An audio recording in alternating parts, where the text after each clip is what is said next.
Il était une fois, dans un petit village pittoresque, un berger du nom de Gérard qui avait un troupeau de moutons très spécial. Ces moutons avaient la particularité de chanter lorsqu'ils étaient heureux. Cependant, le bonheur ne semblait jamais être au rendez-vous, car un loup rusé du nom de Luc essayait constamment de voler ces précieux chanteurs laineux. Luc le loup, avec sa fourrure touffue et ses yeux malicieux, passait ses journées à élaborer des plans de capture dignes des plus grands stratèges animaliers. Un jour, il décida de se déguiser en mouton pour infiltrer le troupeau. Après tout, qui soupçonnerait un mouton parmi d'autres moutons?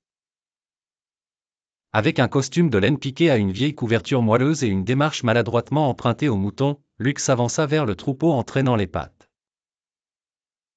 Gérard, assis sur un rocher en train de jouer de la flûte, leva un sourcil soupçonneux mais continua de jouer, feignant l'indifférence. Mais les moutons, peu habiles en investigation, accueillirent Luc avec des bêlements curieux et un chant faussé improvisé, pensant que c'était un nouveau camarade. Luc se glissa sournoisement parmi eux, prêt à réaliser son plan machiavélique. Cependant, ce que Luc avait sous-estimé, c'était la passion de Gérard pour la musique et son oreille fine. Dès que Luc tenta de chanter pour se fondre dans la masse bêlante, le son qui en sortit ressemblait plus au hurlement d'une locomotive en détresse qu'à un doux « bah-bah ». Les moutons cessèrent immédiatement de chanter, choqués par la cacophonie.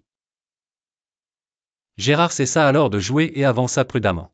« Je savais que quelque chose clochait avec ce moufloupe », s'exclama-t-il en attrapant Luc par la fausse toison. Luc, comprenant que son déguisement était catastrophique, s'échappa avec une dignité froissée, jurant de ne plus jamais singer les moutons chanteurs.